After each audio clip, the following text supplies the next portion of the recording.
Today's story happened in Ghana, Kumasi, in the year 2020. And this story should be an advice to any of you who is married or having a relationship. Pay close attention to your partner, okay? Because these days that we are living in, these days are evil days. Anybody can plan to kill you at any time. So my friend, my brother, my sister, learn something from today's story. There was this couple, David and his wife Mavis. Now, David was 52 years old, but his wife Mavis was only 27. And because of this age gap, about 25 years age gap, the house was never peaceful. Every single day, they were shouting and fighting, da sha, every single day. And it was becoming too much for Mavis. So whenever the trouble started like that, she would just leave the house and walk through the streets for hours just to avoid hearing David's voice.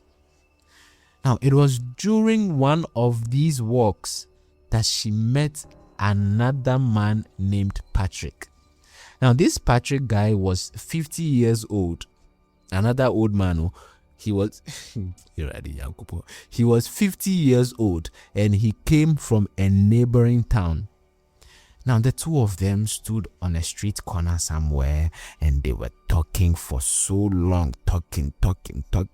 And it got to a point where Mavis felt so comfortable and she opened up to this Patrick guy that she wasn't happy in her marriage. Her husband was always fighting with her and a whole lot of things. And then this Patrick guy was also consoling this woman. It will be well, don't cry, blah, blah, blah. So after they finished talking, they exchanged phone numbers and they went their ways. And that very same night, they started calling each other on the phone. And you know how these things work. Within just a few days, they were talking on the phone every single day. Oh, how are you? Are you fine? Oh, I wanted to check up on you. Oh, is your husband beating you again? Don't mind him, okay? You know that's me. I am not like that. Blah, blah, blah. Talking. And very soon, this Patrick guy started inviting Mavis to meet him at quiet spots somewhere far away from her neighborhood so that nobody would recognize them. And Mavis was actually going for these meetings. And that was how they started a secret romantic affair behind David's back.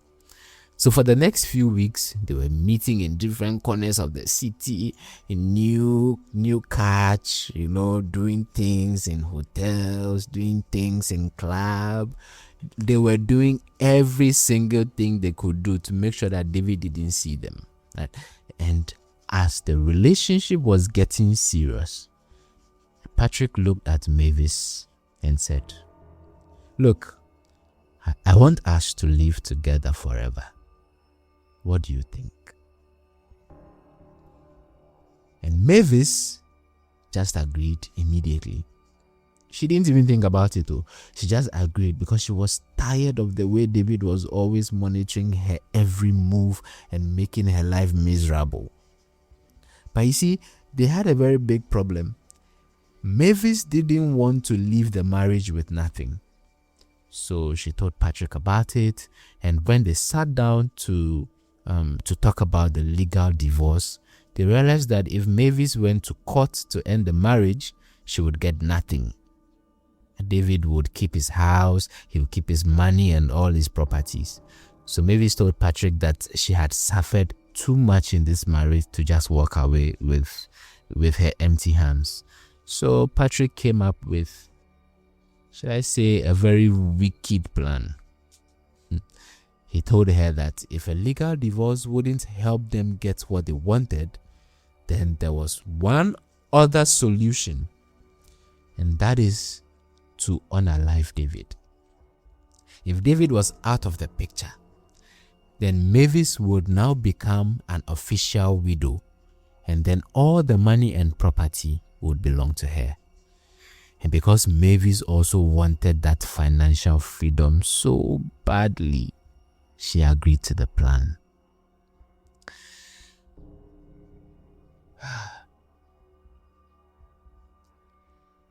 Please, if you are enjoying the story so far, my name is Nix. I am the most unserious storyteller in the whole of Ghana, whether you believe it or not. And the stories I tell are true stories. If today I want to tell you a story that is not true, I'll tell you that today I'm coming to forge a story for you. If you listen. If you not listen, go away. But today's story is a true story, and I'm telling you this story so that you can also learn something from it. Okay? So please subscribe to this channel, like this video, because I will be posting every single day. Every single day. Every single day. All right, let's get back to the story. So after they had agreed to kill David, the two of them realized that they couldn't do the killing themselves. They didn't have that kind of experience, and they were afraid the police would catch them easily. So they made a plan. So Patrick would go out and find a professional hitman to do the job. And Mavis' job was to stay at home and act as if everything was normal. While she was playing the role of the good wife, she was actually watching David like a hawk. She tracked his daily routine. She was noting exactly what time he left for work and exactly when he would reach home in the evening. Every day, as soon as David left the house, this woman would pick up a phone and call Patrick to give him all the gist, all the details about David's movement. She was actually doing this so that she could set everything up for the killer to strike easily. Now, Patrick was also going around to different local bars and hangouts looking for the kind of places where all these bad boys gather so that he could find a criminal to hire. He would go to these spots, he would buy drinks for people, and then he would start talking with them. He would tell them that he had a very big problem with a rival in business and he needed someone who was ready to do a violent job for quick cash. At first, many people turned him away, but Patrick didn't give up. He went to another group of men across town and told them the same story, and he made it very clear that he was going to pay very well for someone who could do the job. And that is when one of the men pulled Patrick aside and told him that, look, I know a very dangerous killer who works right here in the city. The man promised Patrick that this guy only works for cash and he never asks any question about who the target is or whatever it is. So Patrick asked for the contact and the man started calling out the mobile numbers one by one. Patrick was listening carefully, but as he was typing the numbers, he made a very big mistake. He entered one wrong number, but Patrick didn't even check to see if what he typed matched what the man was saying. He was just in a hurry, so he saved the number. He saved the wrong number. He thanked the man and he walked away. As he was going, he started planning on it.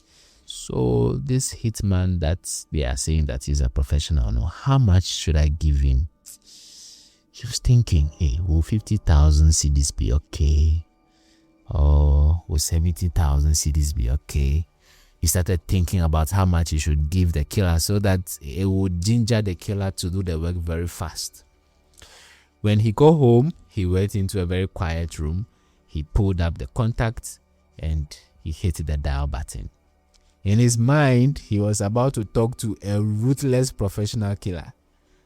But the person on the other end of the line was a man called Kweku Bua. And who was this Kweku Bua? This man was a senior police commander. Is that how unlucky you can be? Of all the numbers in this country, you didn't find anyone to dial a wrong number to, but a police commander.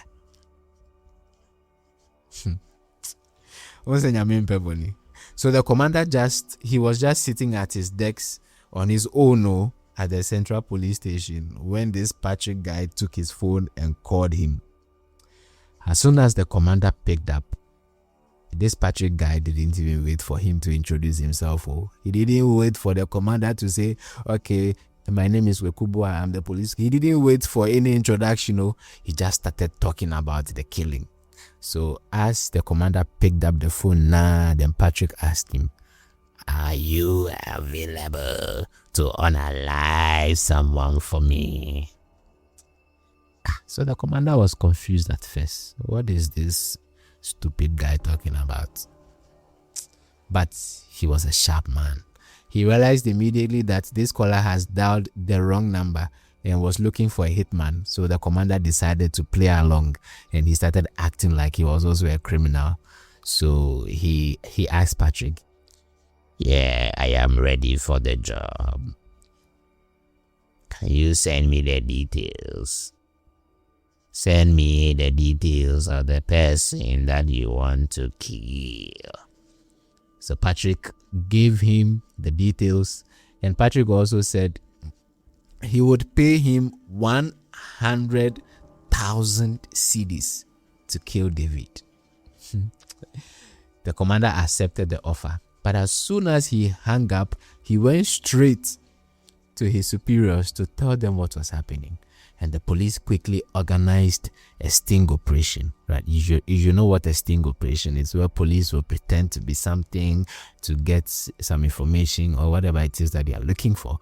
So they set up a sting operation with the commander acting like the big boss of the hitmen and the other police officers acting as the hitmen. So later that day, the commander called Patrick back and told him, if we are going to do this job, we need the exact location and a way to identify the target so we don't make any mistake. Then Patrick too didn't suspect anything.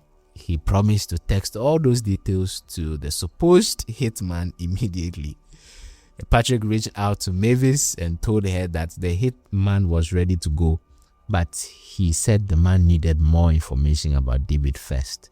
So Mavis sent David's phone number to Patrick, and Patrick passed this straight to the police.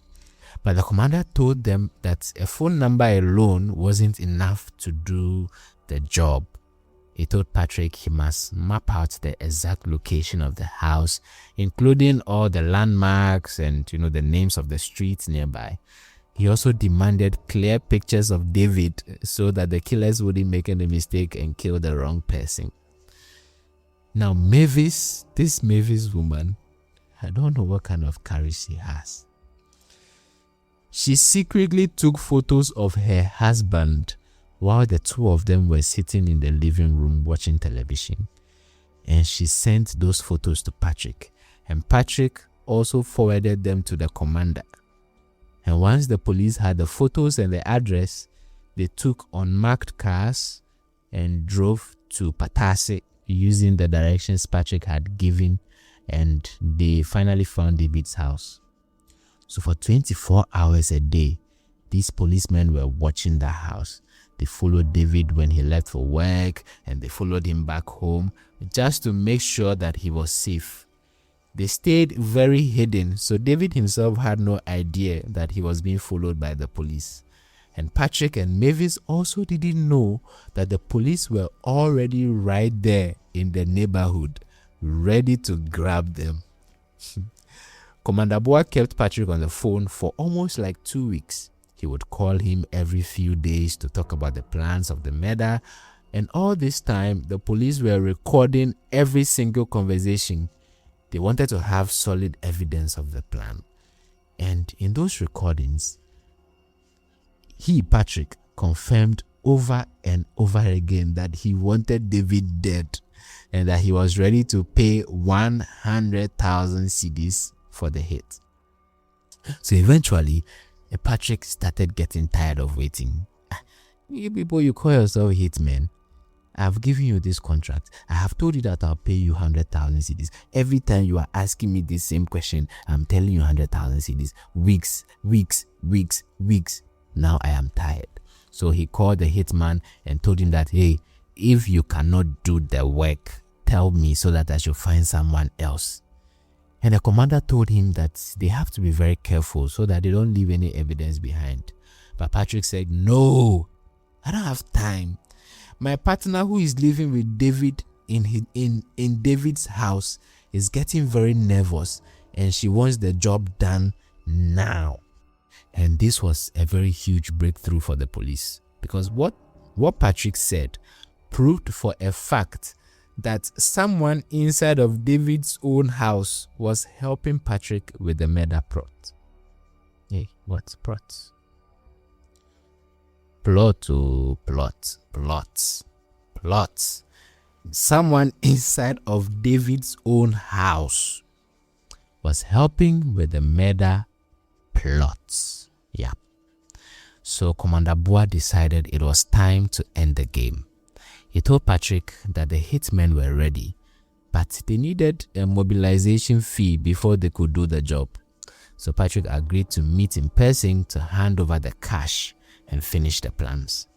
The commander explained that he wouldn't come himself because he is the boss, so he had to stay out of sight. And he would send his trusted partner to collect the money and the photos. They agreed to meet at the spot in Kumasi.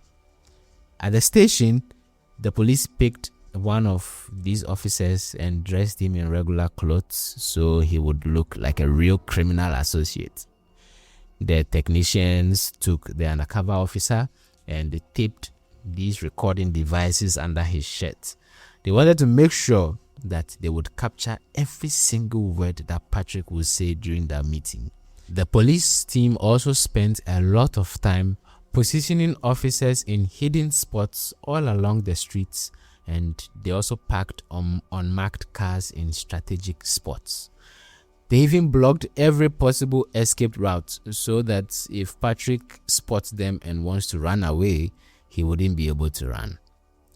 So, on the morning of the agreed day, the undercover officer went to the spot, waiting for Patrick. And Patrick walked past the hidden officers without noticing a single thing and went straight to the undercover agent and introduced himself as the one who ordered the hit. He handed over the photos of David and promised to pay the full amount once the murder was finished. As soon as the officer had the photos and the confirmation that he needed, he gave a hand signal to the tactical units who were hiding. And suddenly, officers rushed out from the parked cars and the nearby buildings, and they surrounded Patrick before he could even make a move. They tackled him to the ground, they put him in handcuffs, and they told him that he was under arrest for conspiracy to commit murder. So Patrick just stood there staring at them, completely shocked. He couldn't believe that he actually hired police officers to kill someone for him. Charlie. They took Patrick to an interrogation room, and when the detective played back the recordings of all the calls he had made to the commander, Patrick saw that the game was over. So he gave a full statement and confession, and he even confirmed that Mavis was the one who authorized the whole plan. So at dawn the next day, the police moved to the house, and they didn't even knock. They broke through the front door, rushed into the hallway to secure the whole building before anyone could hide. The loud noise woke David up, and Mavis also woke up, and suddenly the house was full of police officers. The detectives quickly took David into a separate room And they started explaining everything to him. And while David was sitting there hearing all these things in his ears, the police found Mavis in another part of the house. She was trying to run away, so they arrested her. As the officers were taking her to the police vehicle, she passed right by David. And David turned his head. He was just sitting down there, and he looked at Mavis, and he was trying to understand how his own wife could pay money just to end his life. When they reached the headquarters, this Mavis woman tried to act like she was innocent. She told the detective that, me? I don't know anything about a hitman or any plan to hit my husband. I don't know anything. But the lead detective didn't argue with her at all. He just placed the text messages from Patrick's phone on the table, saying Ghana. And he also played the recording of Patrick talking to the commander. And as soon as Mavis saw her own messages and heard Patrick's voice on the tape, she realized it is finished. So she broke down and told them everything. As I'm speaking to you now, they are still in prison. They are waiting for their sentences. And when they are being sentenced, which I don't care, I don't know if you also care, but I'll come and tell you. And that, my friends, is the end of today's story. My name is Nix, the unserious storyteller in the whole of Ghana.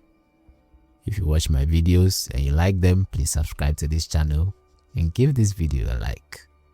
See you in the next.